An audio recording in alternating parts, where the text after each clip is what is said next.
good afternoon, good morning, good evening, whatever time of day it is that you catch us. This is Making Better Choices podcast with Mouse Loc, and I got my OG homie BooJoe Loc on here with me. The homie just came home from doing 32 and a half in the pen. Talk to us. Tell us how you feeling. How you feeling this evening? I'm feeling great, man. God is good. God is good. I'm living my best life. And I'm thankful to be out here in the world. And I'm living my best life. Now, a lot of people won't know unless we let them know how you and I rotated when we was inside them walls together. And it's a blessing to see you out here. Happy to see you out here. And I'm getting this exclusive, and it's all love. Now, tell the people how long you did and where you were when you did it.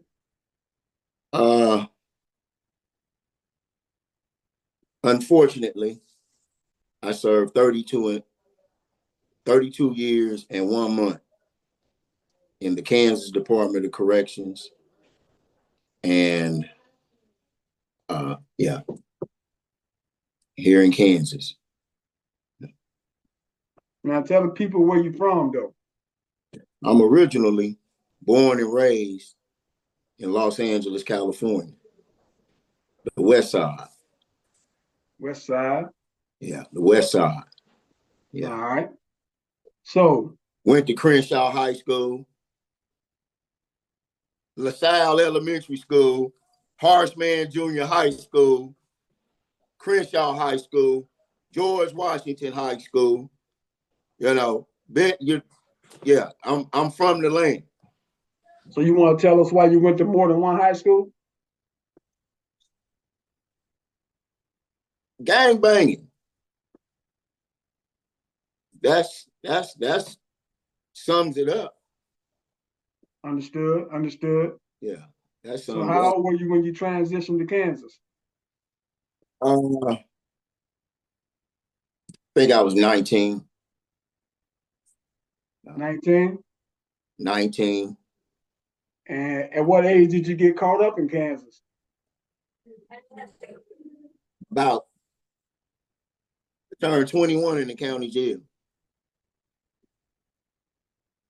So you weren't in the state of Kansas long before things went wrong.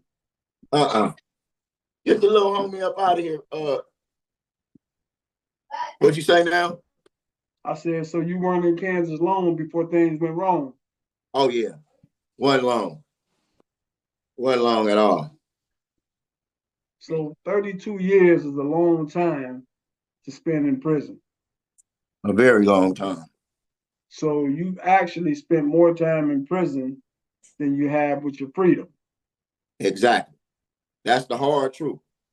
But you're a sound mind. You have the best heart I know, and you're the most loyal guy that I know. I appreciate that, bro. So I appreciate that.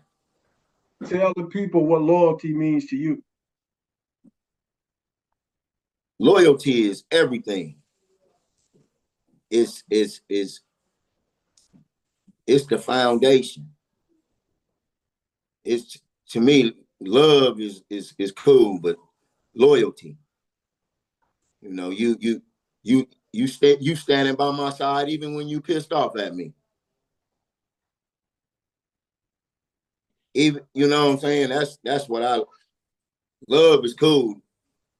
But people love you love somebody and you still hurt them. But loyalty, when they hurt, you hurt. I don't like no pain. Me and you we loyal to each other. We loyal to each other, bro. We met in the fire. Young. In a heartless system. Because of the dysfunctional decisions we made when we were kids. We had to learn the hard way. And we know we're not supposed to be here.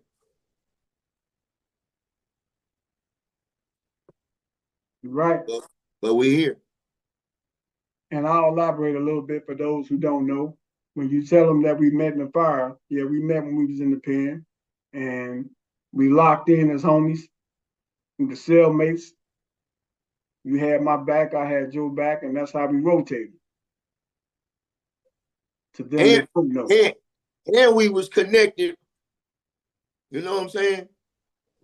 It was all love from day one. Oh, On the same page. yes, indeed. So I want to ask a couple questions for those who will be viewing. So when you say gang banging, was there a lot of fighting going on for you? That's what gang banging. That's what it is. Real gang banging, hand to hand combat. Hand to hand combat. So you and I understand that. We know that we come from that. But to those who will be viewing, we just want to get them a slight bit of enlightenment as they're listening and as they're watching. So let me ask you this question. What would BooJoe today tell BooJoe 34 years ago?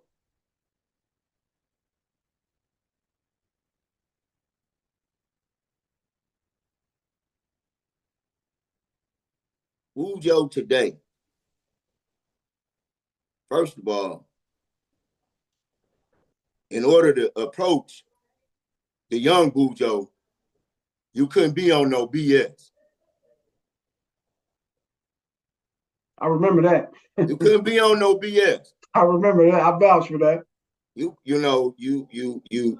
couldn't be on no BS. You had, if you was coming correct, that had to be you. You know, you got to be consistent.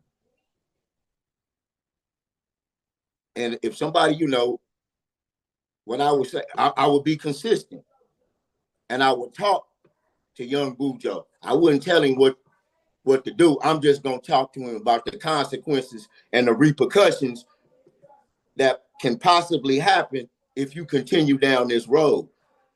But I wouldn't be trying to dictate to him, because that's gonna turn him off. Bro, you on the path to, you ain't trying to feel none of that. Ain't Sure. ain't You love the homies and all that, but you 32? True Right. story. So I asked you that question because I wanted to ask you this after that. So with today's generation, even though it's not the same as when we grew up, how would BooJoe today talk to a young homie today that wanted advice?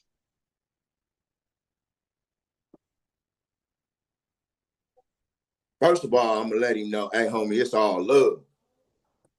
That's out the gate. It's all love.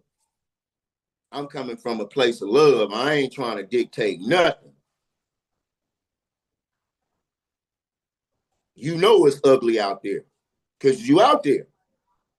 You know it's, if you out there, if you out the porch, you know it's ugly. And it can get ugly on you. And it's gonna get ugly. If you out there, it's gonna get ugly.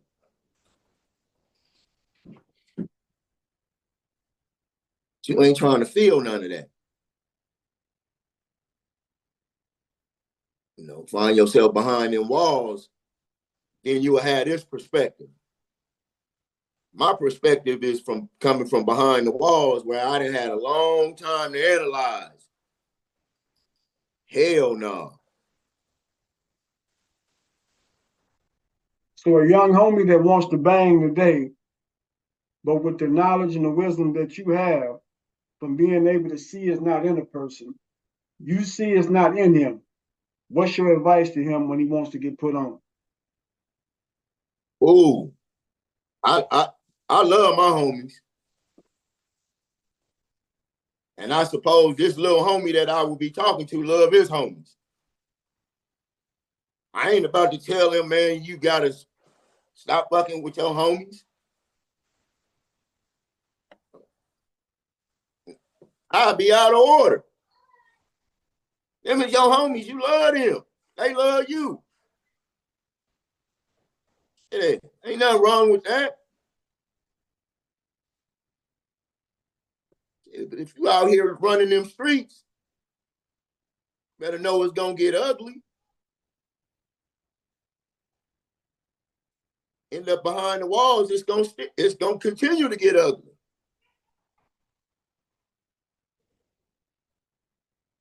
You're kicking facts.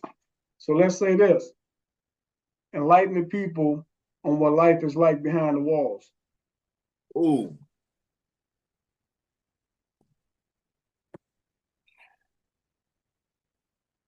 To someone that's never been there, in the best way you can without crossing boundaries, I would say. I'm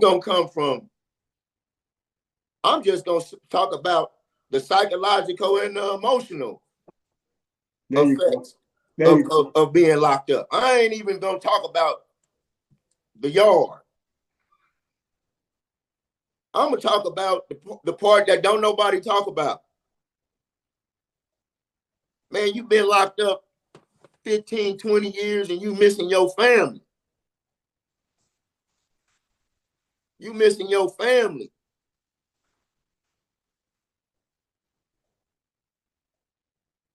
That's what I'm coming from that aspect.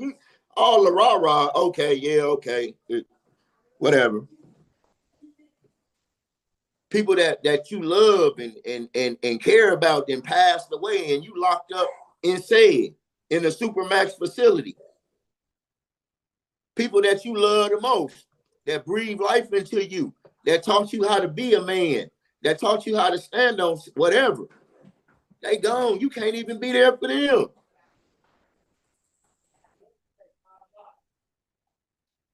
You know, that's the part I want to talk about, man. You know, everybody, I'm this, I'm that, but you missing your mama.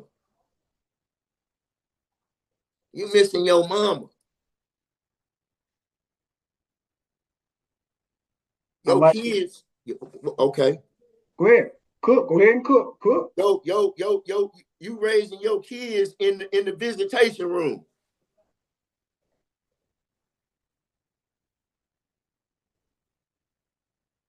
We've seen many homies do that. Go ahead. You know what I'm saying? Yes. What I'm talking about, all the rah-rah. Yeah. So being that you said that, I'm gonna get you to elaborate on what it's like mentally for a person serving time behind them walls. You got to become, if you standing on anything, let's just say if you standing on anything, you got to become a savage. You got to have that mindset. I got zero tolerance for any bullshit. Period. We ain't got to go no further than that. If you standing on anything, yeah. So, but if you ain't standing on nothing,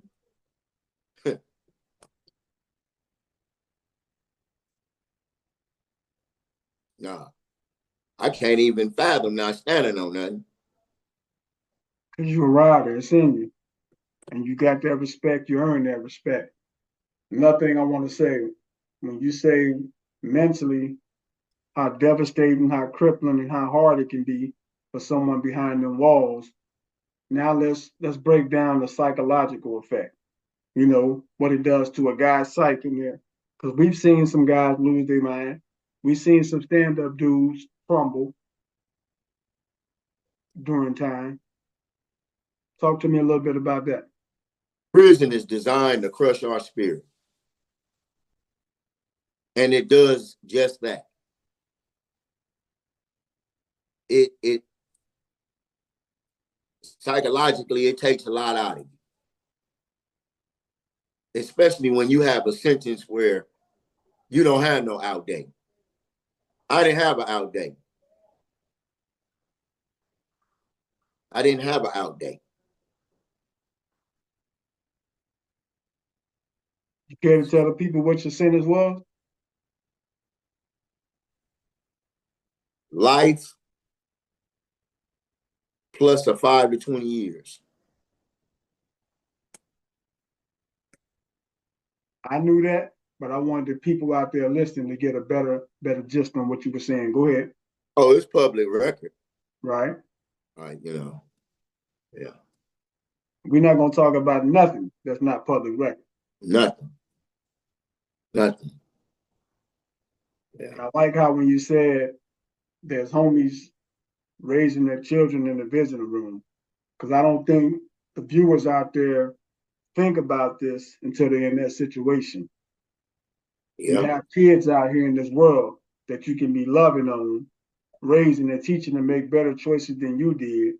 But if you put yourself in position to be behind them walls, and the only time you see them, physically get to be around them and touch them, is in that visiting room, that's a whole nother story right there. Whole nother story. Especially when they've given you 30, 40, 50 years to serve in prison. And they giving it to you. Oh, yeah. Oh, yeah, they give it out. Yeah, they give it out. Yeah. They ain't playing. That's Yeah. the thing. Bro, that's the thing. It's like, if you don't know that they ain't playing, I don't know what to say. They ain't playing. They're not. They're not. Now, I served 10 years and you served 32. So a lot of people don't understand. They would think, oh, he only served 10. He served 32. Any time in there is too much time. 10 years. That's a long ass time. Yeah. Some people don't understand that. 10 years, like, oh, he did 10 years. He did 32 years. 10 years is a long ass time. You want to go do 10 years? Oh no. Shit, you know what it's like. Yeah. Yeah. We did our time together. Yeah. Yeah. Held each other down together. For sure. From day one. For sure. You're my most loyal comrade. And it's like I told you when you was inside, we was writing each other. Like I told you when you called me. I said, you my bro. And I meant that. You know, we got Locs, we got homies, you know what I mean? Yeah. But you my bro. I look at you like family. Bro. Talk to me. It's been like that from the time we crossed paths. Righteous. What's rolling, homie? What's rolling? You know what I'm saying? For sure. We from the land. For sure. So we got that. For sure. So, and that's powerful. Yes, it is. Because the way we was when we came up. Right. You know, that's powerful. So. And the loyalty that I love is when you think about all the years later. It's a lot of homies that been came and gone. Some not here anymore. But when you have a homie that you lock in with for that long, that's a lifelong bond right there. Lifelong. Yeah. Lifelong. Lifelong. So talk to the people about, I heard you mention that admin said. So we're going to talk about the difference between doing whole time and admin said, and then being locked down to Supermax, because some of them won't know the difference. So we both had our shared trips to the hole, and we both been, and we both been in Supermax. However, how much time did you do in Supermax? I did a total of 18 and a half years at the El Dorado Correctional Facility, known as the Supermax here in Kansas. Yeah. 18 and a half years. So for those out there that don't know, can you tell them what 18 and a half years of Supermax is like?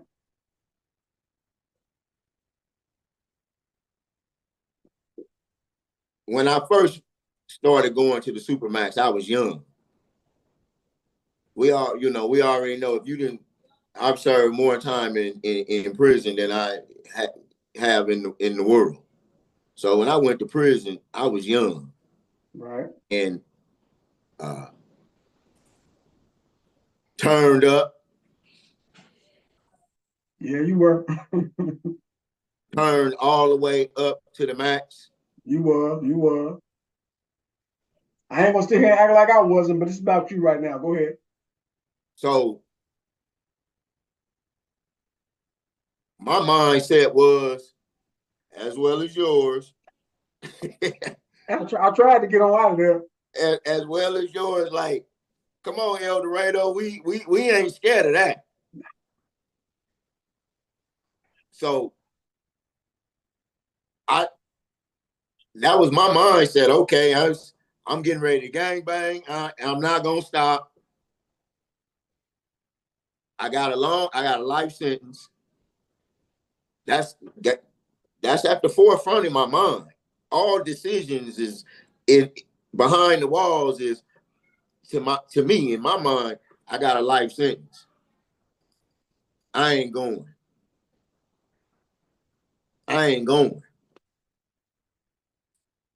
And I ain't scared. Never been. I ain't going. So that's my mindset. Said, okay. It was me earning my stripes. That was my mindset. It was okay. I was said. So every day count. I got a mandatory life sentence. Don't get in, that was my mindset. Right.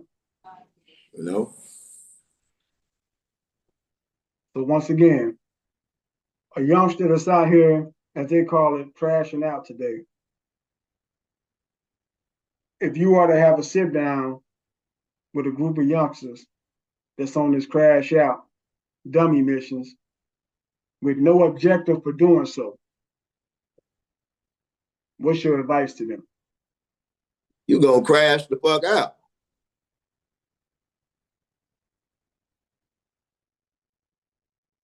And the other side of that coin is what?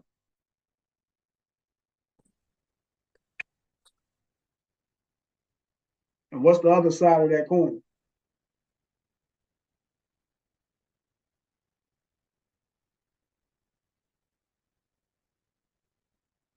The other side is, look, you got to do what you got to do, man. But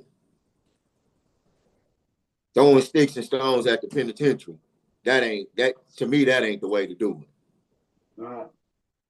I mean, man, hey, little brother, if you know how to read, write, and count, man, go on and get you a gig. Get you a job. Go get you a trade.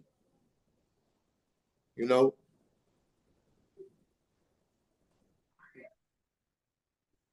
that making a decision in the heat of the moment can change your whole life, and everybody not built for that. Everybody not built for that. There's a lot. We know a lot of guys in prison. They caught their case because one night they had a little bit too much to drink, too much to smoke, and a firearm was available. Yep. They ain't really like that. They not. And when they go behind the walls, that's exposed. Yeah. Penitentiary's full of them. We know a whole lot of guys out here in the world, they eating steel and shitting out bricks. They go behind the walls They in total compliance. Total compliance. Yes. Ain't nobody caring about what you did. What you did in the world is okay. What you did for the set, that's cool. But that's just enough to get you to sit at the table. Yes. That's another thing we're gonna talk about. Go ahead. Yeah. That's just enough to get you to you can sit at the table. Okay, we didn't hurt you, right? Right. But this is a whole different ball game in here, buddy. Yeah. Yeah. And if you ain't with this program here, you got to go right now. Yeah. You got to go right now. A lot of them don't understand when they do get in these penitentiaries, just walking into the child hall. Like you just said, a seat at the table. First of all, you got to know where your group sits.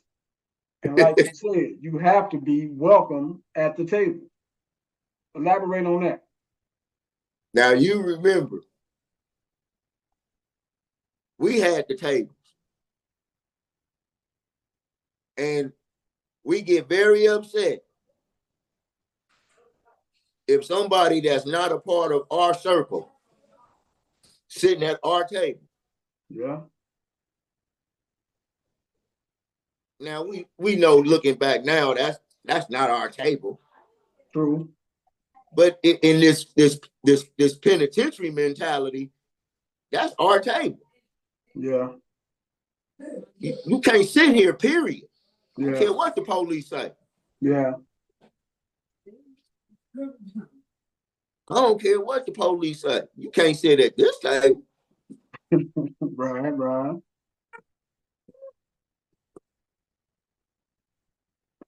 So yeah, we definitely felt like them tables were ours, just like we felt like them blocks were ours. But we older, we wiser now. We understand, like you said, we don't want none of that stuff. But None of that. But back then, as they call it today, we was gonna stand on business though. Yeah, standing on business. Yeah, you sit at that table, you knew what time it was. Just like if you came around that block, you knew what time it was. But it's like today, with these young kids, getting them to understand things like this. The biggest thing is if your heart isn't in it, stay out of it. A lot of them do not understand. If your heart is not truly in this, stay out of it. Because, like you said, it gets ugly in that system. A lot of them out here in this world, they willing to do whatever, like you say, with these guns, but they don't understand it's a whole different life when they get in that system. Bro, real talk.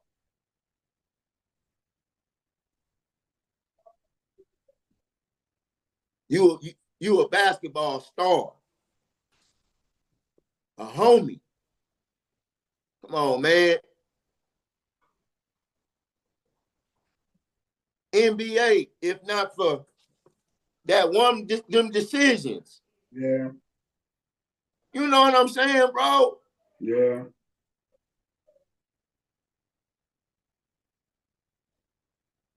Damn. Yeah.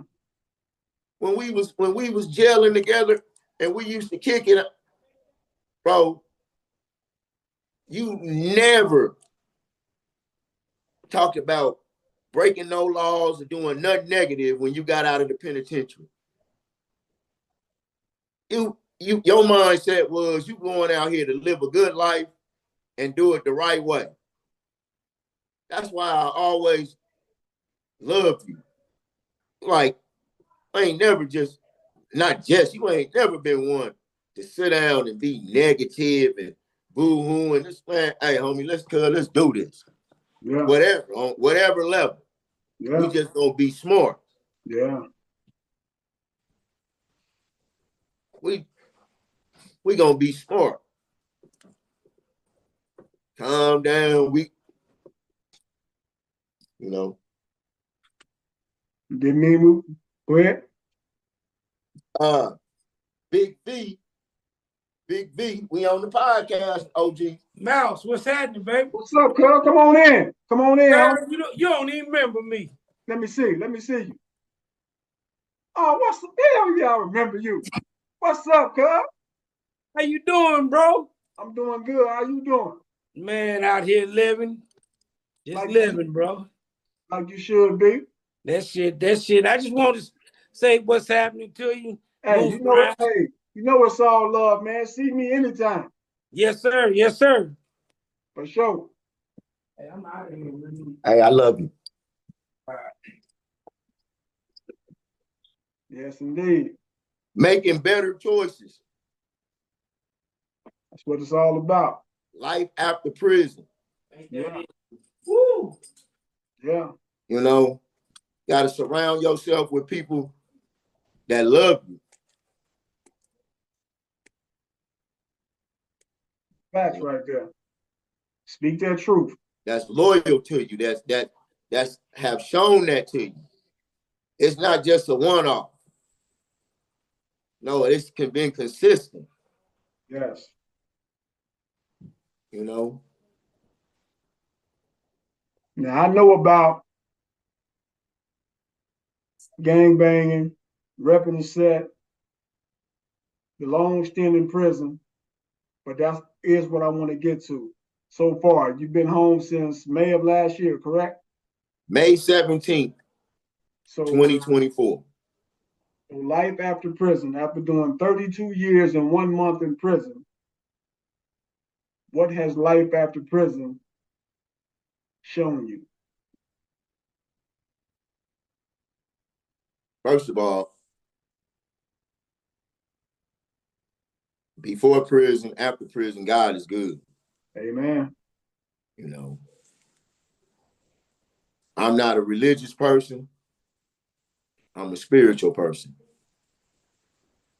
I'm everything that I laid on that bunk and asked God for, He has given it to me and more. Talk to him. All I got to do is not blow it. God is good. So life after prison is challenging at times. I can handle it. The KDOC didn't prepare me at all. Look, the KDOC didn't prepare me at all. I'm just speaking from 55679, my number. Speak your truth. I didn't go to work release. I served 32 years straight in prison and 1 month. 32 years and 1 month straight in prison. And the Kansas Department of Corrections just released me. No mental health counseling, no psychological evaluation, no nothing. None of that. None of that.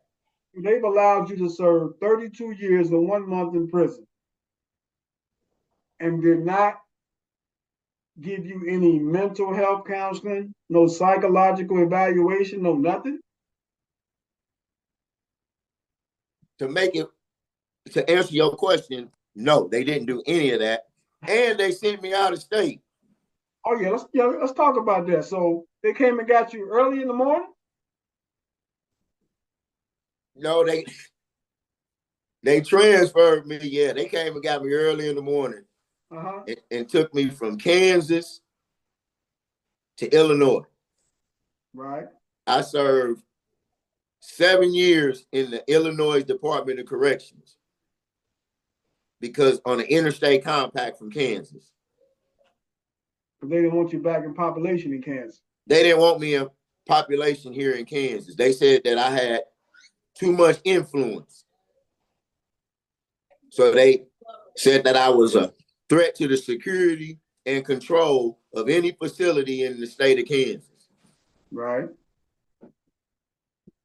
Now, if you don't mind, was that due to your gang ties? Yeah. Yeah. Yeah, we had them affiliation ties on us, yeah. Yeah. So they send you all the way out to Illinois. Where I didn't know anybody. Nobody. Nobody. They tried to set you up for failure.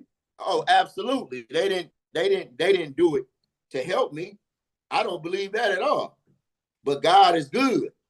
God is good. All They the time. I believe that they sent me over there like, like, oh yeah, he think he tough. Yeah. He think he bad. Yeah. We're gonna send him somewhere where he don't know anybody. And you know how those people are. Yeah. They gonna get down on him. Yeah. He ain't from he gang affiliated from here, but we gonna send him there. When you real, you real. And we're gonna give a big shout out to all them cats from Chirac and all the other places in Illinois for holding it down. Oh, I was in. I know you met some real correctional, huh? I know you met some real ones. Go and tell us about it. Yeah, I was in Stateville Correctional Correctional Center, Menard Correctional Center, Western Illinois Correctional Center. I served 7 years in the Illinois Department of Corrections on the interstate compact from Kansas, and stood on my square the whole time. No doubt that you would. I walked the yard. I walked around Menard in the pit with my shirt off in the maximum security prison. Tatted up. Tatted up. What? Standing on mine. Standing on mine. As a real one would. And like I said, big shout out to those in the Chirac and all throughout Illinois for showing love to the homie while he was there. Oh, they show love. All love. They show love. And I don't have to say no, but they know who they is. They show love. Yeah, because you and I know real is universal. That's right. But so is fate. So, yeah. But like we say, real recognize real. So, yeah, that's all that mattered on that. So, yeah, when they brought you back from Illinois to Kansas, Kansas had nothing in place. This is my biggest issue. To allow a man to be in prison, incarcerated for 32 years in 1 month, and release him to society without any mental health counseling, no psychological evaluation, that's either one, setting that man up for failure, or two, releasing what could be a potential, you know what, out to the world. So either way, they didn't care. They didn't care. It's like this. And I got to add this. It's people that look like me and you that's in positions of power that's with that bullshit. It's people that look like me and you that's in the room when they making the decision, oh no, send him out. Oh, lock him down. They with the bullshit. Shit, they with it. You know, I remember. Let's go back to. Remember when them outside teams was coming in there playing us in basketball? Yeah. And them teams was trying to get me out of prison to go play basketball? Yep. When I went to the pro board, remember that time I was on continuous? Yep. Sad to say, exactly what you're speaking on. The black man on the parole board was the one that looked at that paper that read, outside of relocating me to another state, they would provide me with transportation. All of my needs would be met. They said they would provide a strong mentoring program to reshape, recenter, refocus my life. These people wrote a very nice letter to the parole board. It's crazy that the black man on the parole board was the one to look me in my eye, and I can remember verbatim. That man looked at me and said, if you wanted to play basketball, you should have thought about that when you was on the street. True as it may be, because today I can acknowledge that it's true. It's true. It is so true. I should have thought about that when I was on the street. Should have. So to any youngster out there watching, let that be a lesson to you. However, back then, you know what I meant to, as you already said, you know, it was all the way up after that. But that's something, but that's a lesson I learned that I would show different to someone else today. Anything that you think you can do in life today, let that be your focus. Because that tomorrow's not promised, that's a true statement. Yep. Everybody not gonna get a second chance. You know, it's crazy because we know brothers that's locked up, that's good people. Yes. That have evolved over the years and became good people. With benefits society would benefit. Yes. Like the world is benefiting from you. You know, you're Arthur. You know, a jack of all trades, always have been. Thank God. But when I was in the joint, I remember you sent me the book that you wrote. Why Men Cheat? Man, I thought you was, well, come on, man, baby. Okay. You know what's coming. All right. You know what's coming. But when I was in the joint, I'm gonna send 2 copies. Okay. But when I was in the joint, I would show brothers the book. I'm like, this my homie. This my bro. Yeah. I know, bro. Yeah. If bro can do it, I can do it. I know, bro. Yes. And we got a relationship. That's how I got the book. Our relationship. Exactly. We got to let the people, we got to let them know how they split us up. Yes. How you had wrote me and I never got the letters. Yes. Yeah. You know what I'm saying? They did that. For the longest, everything I was trying to send to you was somehow getting blocked. So they were making sure that there was no communication between us. Then finally, I just happened to find out where you were again, and we slipped through them cracks, and everything been good ever since. But them people had vowed to make sure we didn't communicate with each other. They vowed to me. Here I was thinking, like, man, I know homie ain't, like, I ain't hearing back from him. I'm like, so I'm thinking like, nah, cause I know better. You know what I mean? Yeah. And then when we finally got to talk, I realized he never got nothing. That's them checking. Yeah, well, he won't get it. That's what they do. Dirty system, man. Dirty. Now, but see, if you know that you can, that you doing things that can end up where you have to deal with something like that. Yeah. I mean, if it come about that you got to deal with it, you got to deal with it. Yeah. You know. Yeah, a lot of them don't understand what it's like to be up in there visiting your family through a glass. Like, forget what you see on TV. That stuff is fake. Hell yeah, that ain't real. What's real is when you really are chained to your waist with handcuffs on to your waist with shackles on, and your family got to see you like that. They can buy you a couple of snacks, but look how you got to eat the snacks. You know, in El Dorado, every time you come out your cell, you cuffed up behind your back and all you got on is your drawers and your shower shoes. Yeah. That's it. Yeah. You know, I remember. Yeah.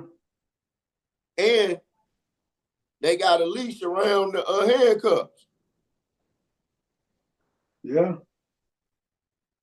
And the other officer, one is holding the leash, walking behind you, and the other one is beside you, holding your arm. Yeah. Your bicep. Yeah. Oh, man. Yeah. There ain't no way to live. Nah. I mean, they got Wait. you. Hey, I don't care how much you clean your cell up, especially in Lansing. I didn't care how much you clean your cell, bleach, whatever chemical you get, it still look nasty and feel nasty. Yeah. That's a sad reality. You're right. Got somebody coming? Why? What's up? Got somebody out.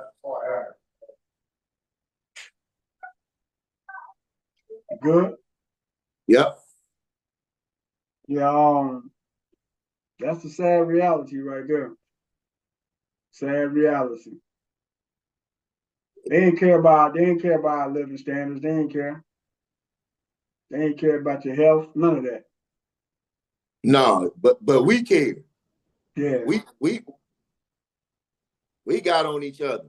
Yeah. You know, we got on each other about our health. True story. You know, I mean, man, literally grew up in prison. Yeah. You know, so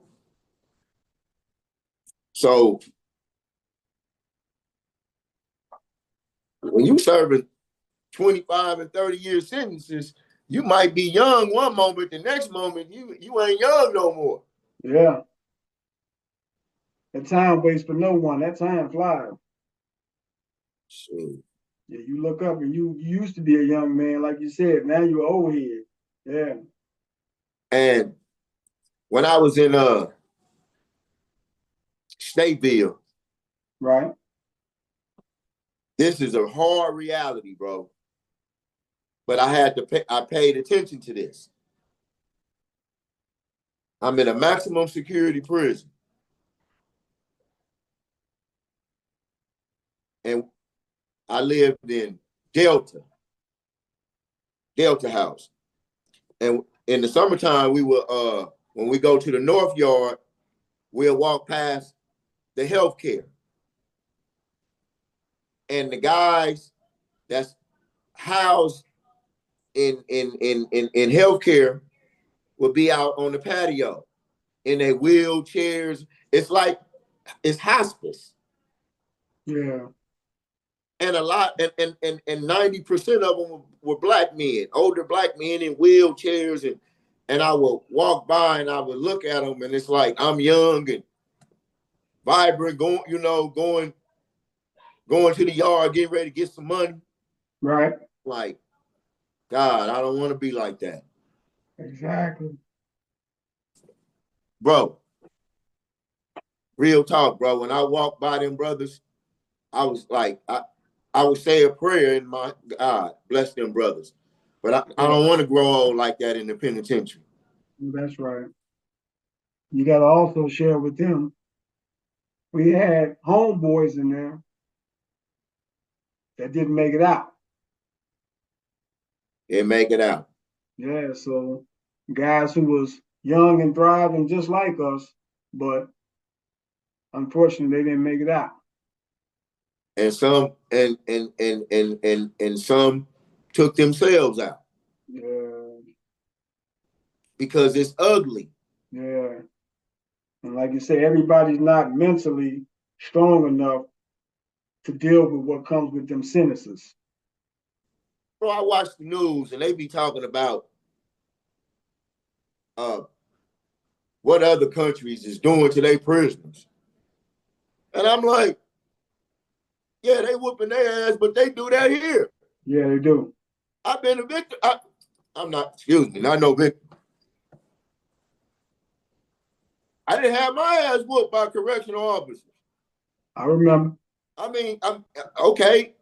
You in a maximum security prison, you gang banging, and y'all tearing up the chow hall and the yard going up. Oh, they gonna come, and when they break it up, they gonna cuff you up and they gonna fuck you up. Yeah. That's the reality right there. Yeah, that's the reality right there. That's why a lot of cats don't be wanting to put in no work or stand on their square, they might not be afraid of the person that they confronted with, but they like, when the police get here and break it up, it's gonna be all bad. Yeah. Yeah. That Because comes. when we was doing time, the police, they dirty. Yes. They were. You know what I'm saying? Right? What you gonna do? Write a grievance? For real, huh? Hey, bro. The police, them COs, will beat your ass and put you on the bus and send you to another prison. They sure will. Problem gone. Yep. I'm speaking facts because that's what they did to me. You know I know. Yeah. Yeah. You know, so I'm already knowing. Yeah. Yeah, you right. A lot of good brothers did make it out of there. Yeah.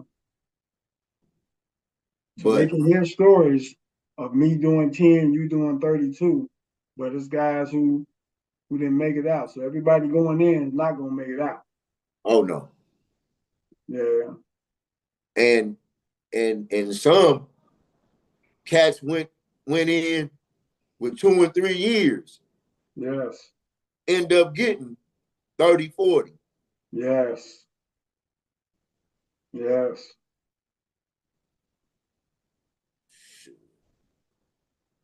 Yeah. And that's sad too to hear like guys been there that long and then in hospice and wheelchairs and stuff, and because they giving people death sentences. That's another thing these young kids that's out here crashing out not understanding. They're giving out these death sentences.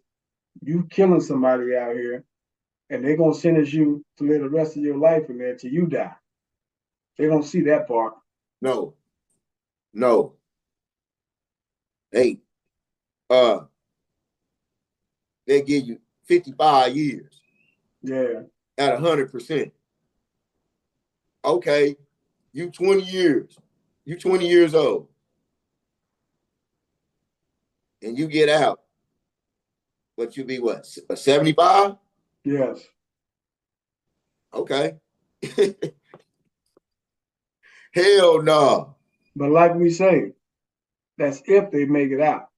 If you make it out. Yeah. Because you might go in there with 55 and end up having to catch another 15 or another 30. For real. See, a lot in of them, real life. they don't understand that. Yeah.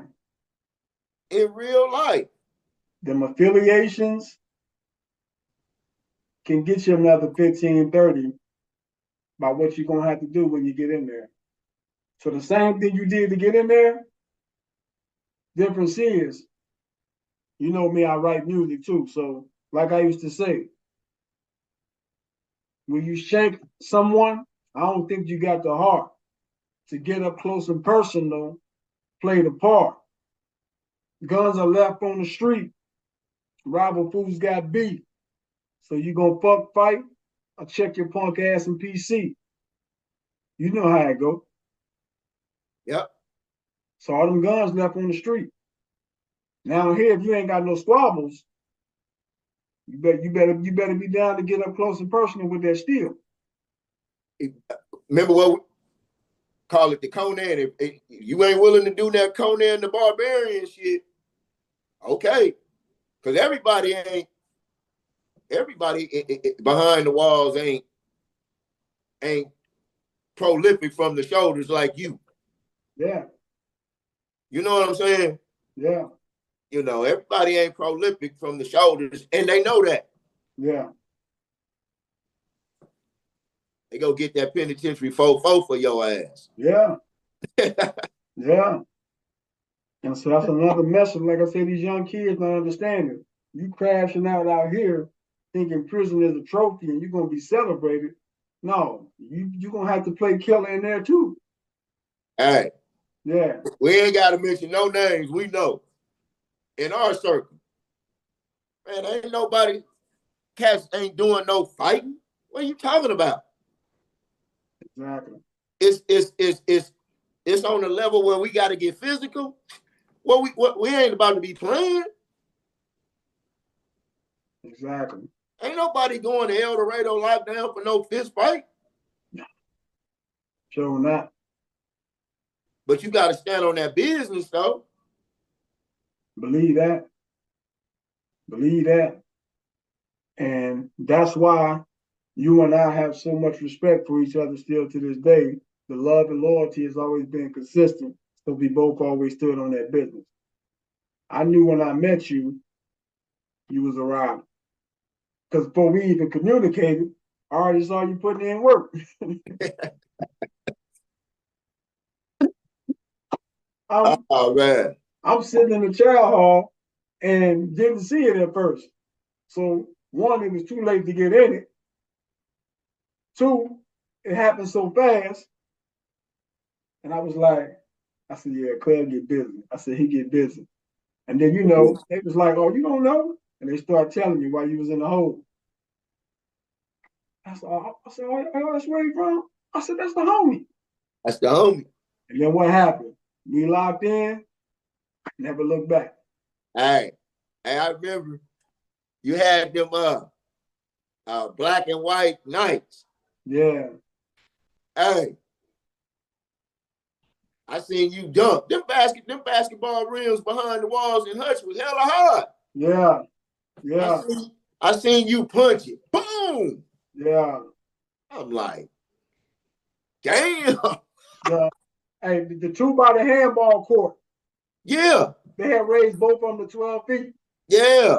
They thought nobody was going to be able to dunk on them. Yeah. Yeah. Hey, you used to be, not used to. You be balling. Right. What I love, and other people didn't know, before a game, you didn't approach, when you would go to the gym and play them pickup games, you approached it like you was going to the NBA finals. You would sit back and relax and just focus. I'm like, what you doing, homie? You like, you ready to go down here and ball. I got to get focused. They didn't know that on the weekend you were going to gym and shoot, 1,000 free throws or whatever? Getting it in. All right. And you know how to read, write, and count. Yeah. Hella smart. So being that getting in trouble and the choices that I made did prevent me from getting out when I could have got out, or not even going in there, or making it to the NBA. When they inducted me into the Collegiate Hall of Fame, Yes, sir. me, that was my NBA Hall of Fame. Ain't no doubt. Yeah. Ain't no doubt. Yeah. Ain't no doubt. Ain't no doubt. I got that call, and I was like, even with my past, because they got it all written up and everything, I still got inducted into the Athletic Hall of Fame. And to me, that was my NBA Hall of Fame. That's what it was for me. Now you a real big homie. You a real big homie. Inspiration. I used to brag on you. My homie, my bro. Yeah. He motivated me. And that motivated other people. This is how I know it motivated other people, other brothers. Because when I was sitting chop it up with them when we kicking it, they said, hey man, how the homie doing that wrote the book? Oh, he's straight. Yeah. You know what I'm saying? Yeah. For them to ask, what's up with the homie that wrote the book? Right. You didn't cross their mind. It was some inspiration there. It's all love. You know what I'm saying? Shit. Your path is magnificent. Right. Yeah. But we both got a story. And even though we're gonna do episodes of this because there's so many layers to uncover, but like we said, we know the layers that we're gonna uncover and we know the layers we're not gonna touch. You know what I mean? So we know we got layers to uncover, but we also, as soon as we get a moment, we're gonna get into that book too. That book. Because it's a lot that can be put in that book. Like you say, what's already documented. You know what I mean? Yeah. We don't touch on anything that's not documented. Yeah. We don't do that. Now, I don't know how these new schools do, or even some of the OGs is older than us. You know, I ain't speaking on nobody else. But as far as we concerned, we keep it how we was raised. We go on the same principles and morals that we were raised on. That don't change within us. You know,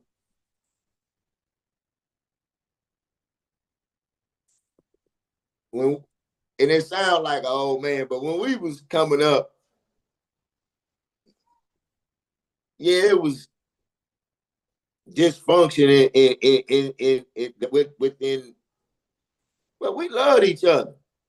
It was love.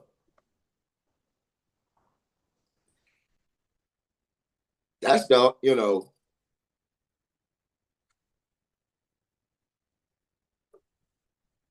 that's why you can be dedicated Yeah, and to something that everybody is saying is wrong.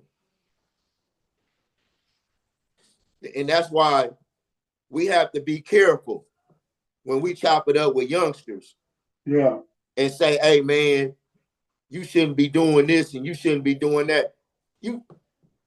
But he loved this dude he doing that with. yeah. They done been through it, and you gotta be able to navigate through that. Exactly. Man, man, me and my homie, we own this over here, but I know he got me, and I got him. So you know,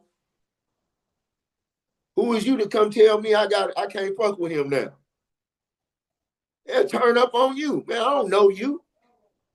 You got to remember, you at that age, how should somebody have approached you? That's how you got to look at it. Yeah, you just Even had to though, be. I was an inquisitive kid. You know, ask questions. You know, so if a person came and I would listen, I was raised to listen. You're an adult, I'm gonna listen. But I know bullshit. I'm watching your actions. If you come to me and you saying, hey, little bro, selling drugs, man, that ain't cool. You know, selling drugs and smoking drugs, that ain't cool. Gotta remember, I live in the hood. Oh yeah, okay, you right, bro. That I'm listening. But then I go around the corner and I see you buying a $20 rock. yeah, Like, wait a minute, knock it off. yeah. I ain't trying to hear none of that. You see him buying a rock or you see him busting a serve, either way. And unfortunately, when I was coming up, it was a lot of that. Yeah, People saying one thing and doing something different. And you growing up in the hood. yeah, In through the 70s and the 80s. And it's like, come on, man. yeah. I'm a kid, but I mean, I didn't seen a lot. Yeah, So you got to take all that into consideration when you talking to people, man. I try to meet people on their level and communicate with them on their level. So it's not a one size fits all of them. You know, some kids is, huh? that's definitely true. Everybody don't think the same. Yeah. So it's not just, you got to be hands on. You know, you just can't have one conversation with a person and with a youngster and think that the light bulb gonna go off. No, you gotta invest.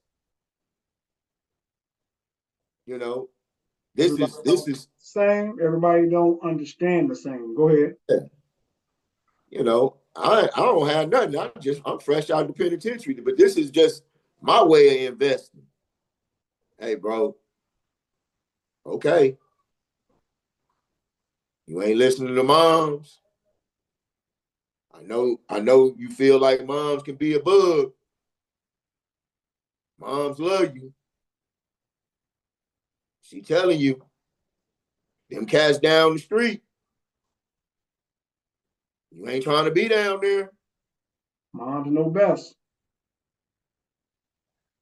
Come on. She know. They know. Mothers know. Listen To to all me. you youngsters out there, your mother know. Hey, you know what? In the joint, everybody love their mama. Everybody in the joint love their mama.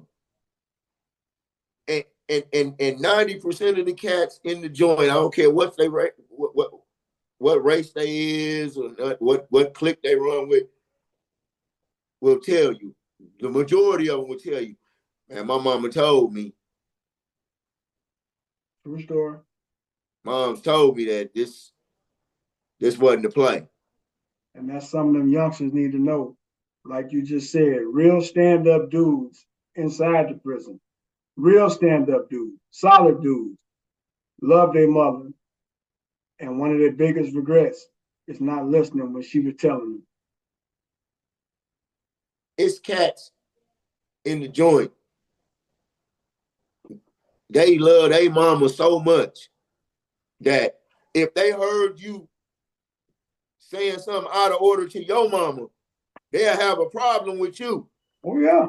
What? Bro, Yeah. You said that. What about what you Yeah. say about your mama? Yeah. Man. Yes. Yeah. Being out here, bro, I love it. It's a hell of an experience. You know, I haven't even scratched the surface. You know, I haven't. One day at a time. Yeah. One day at a time. Living, learning, experiencing, enjoying. One day at a time. Prison makes you second guess yourself all the time. I hate that. It's designed to crush your spirit, to make you psychologically and emotionally confused.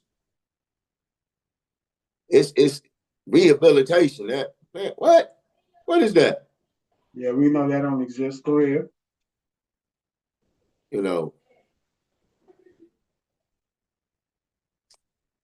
it does exactly what it's designed to do. And it's a whole lot of people, unfortunately, getting ready to experience that and gonna realize they ain't built for that. Yeah, that was not the play. Yeah. That Yeah. hey, that's like when you watch the news and all of that, you see people, celebrities catching cases and this and that. You're like, they ain't getting ready to be living like that. Sure not. That's over with. That mansion, that house on the hill, them butlers and all that. Yeah, forget about that. That's over with. Yeah, all that first class treatment, forget about that. Yeah, Bro, talk to them. when I was in Illinois, Uh-huh. they moved me in a cell. Remember when I wrote you and told you that the police got down on me? Yeah. Okay. They moved me in the cell so bad, bro. It was so disgusting. And I'm a veteran. Don't I'm not queasy. I done been in seg cells that's been tore up. Yeah. Lansing, Hutch. Man, they put me in this cell, man. It was so bad, bro. It brought tears to my eyes. I sat on my bunk Yeah. with my boxes. Well, I only had one box because I was in seg. Right. I'm like, God, what? Why I gotta live like this? Yeah. And you know how we keep extra that state soap, Yeah. that strong state soap. Yeah. I'm like, man, I gotta put some elbow grease to this. Yeah. Got a t-shirt Yeah. and put it lathered it up with that soap real good. Mm-hmm. From the ceiling all the way down to the floor. I had to wipe it down. Yeah, little Boosie had to wipe it down. Wipe it down. Yeah. Now you know the toilet gonna leak. Even though you didn't clean it up, your toilet leaking. Yeah. The hot water don't work. You know that, yeah. Hey, that inconvenience wasn't an accident either. Oh man. Yeah. In the cell where the light then went out in your cell. Yeah. I was in the cell for 11 days and the light went out. Yeah. And the only reason the police finally sent the maintenance guy to fix the light is because they got tired of asking me, was I in my cell during count time? In count time. I knew it was coming, yeah. In count time, they want you to turn your light on. Yeah. They like, hey, turn the light on. Man, the light don't work. Yeah. Shit. Because I damn sure wasn't going to ask them to fix it. That's another thing.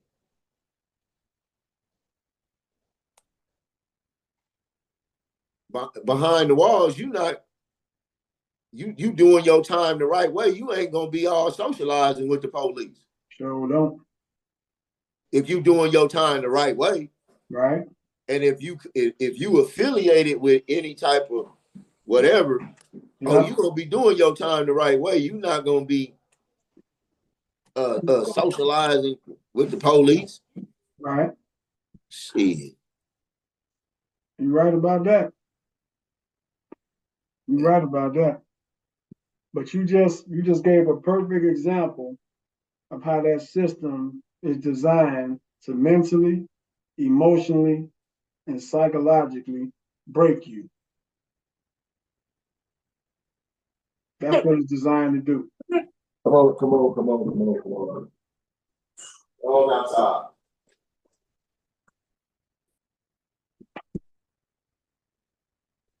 Homie on dog duty. What you say, homie? I said, you on dog duty. Yeah.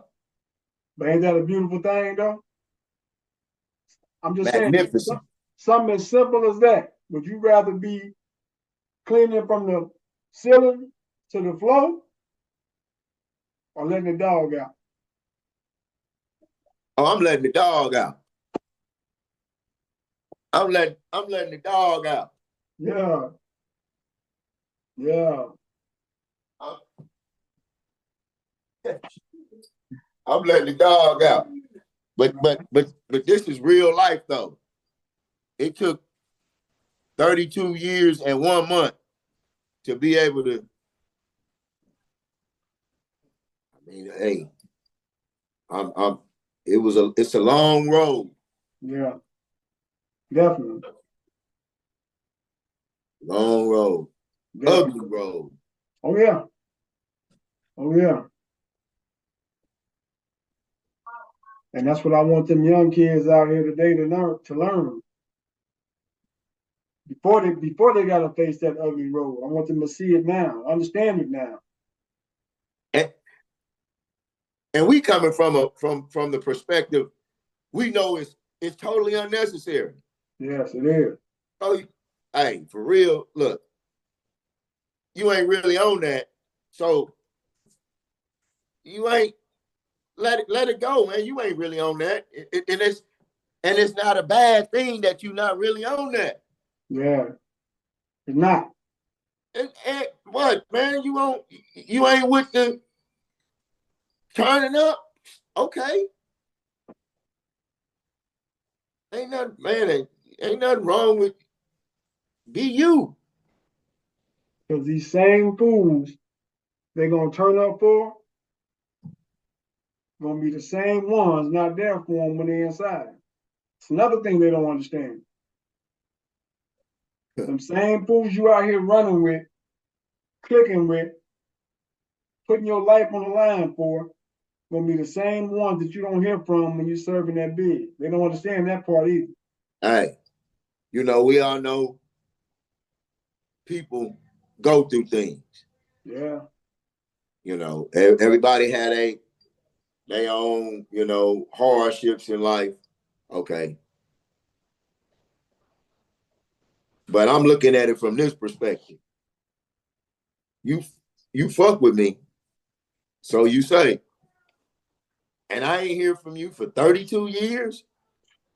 And you knew where I was because we all rotating in this lifestyle. Exactly. We all rotating in this lifestyle. We all supposed to be homies and connected, and I ain't heard from you now.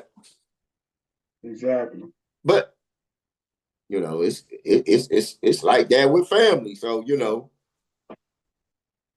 Yeah. That's a true story. But prison is also designed to crush the family unit. Yes, it is.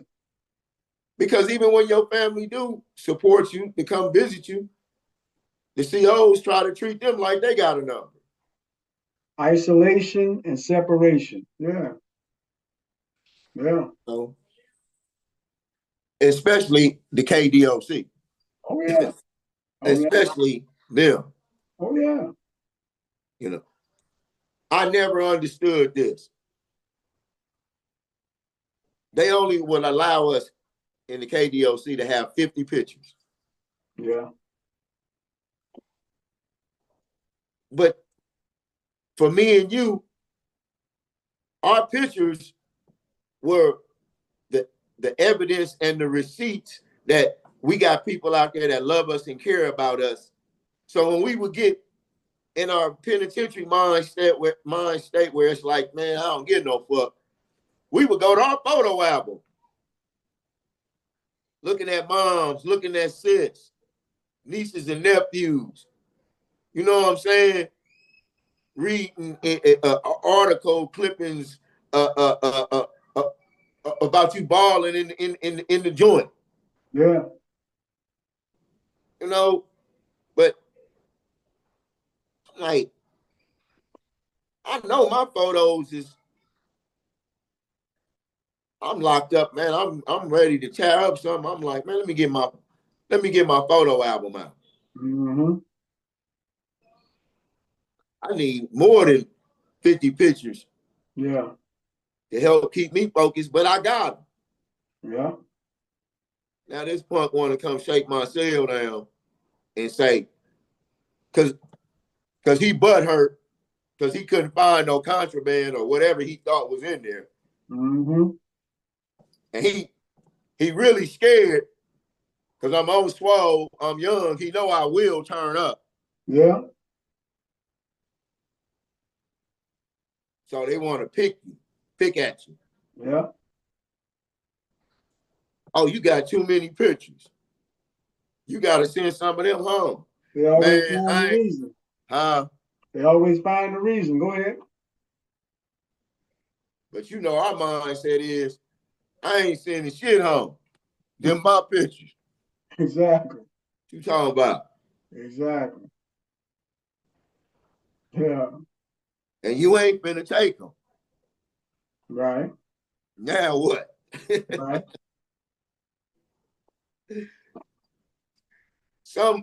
Something as simple as that to get, you know what I'm saying? Right. Hold on. I think, let me see. Oh, we good. Go ahead. What's up? No, I was making sure we're still recording.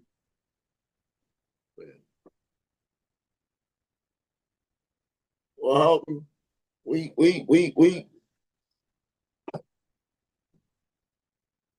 gonna do another Yeah, definitely.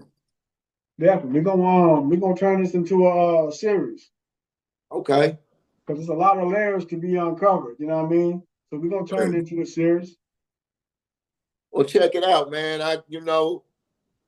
It's Saturday night. I know it is.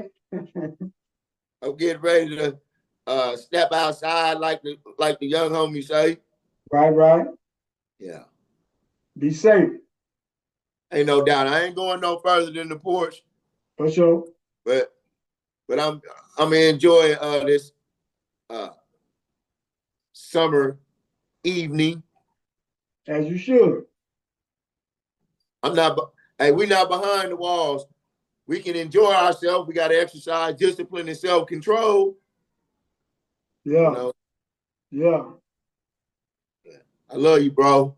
I love you too. Sometimes I cry when I reminisce of getting blitzed, stacking chips in this game, serving cane. What's the game? Putting it down for the hood. I guess I'll die like this. Sometimes I cry when I reminisce. Sometimes I cry when I reminisce of getting blitzed, stacking chips in this game, serving cane. What's the game? Putting it down for the hood. I guess I'll die like this. Sometimes I cry when I reminisce. Sometimes I cry when I reminisce.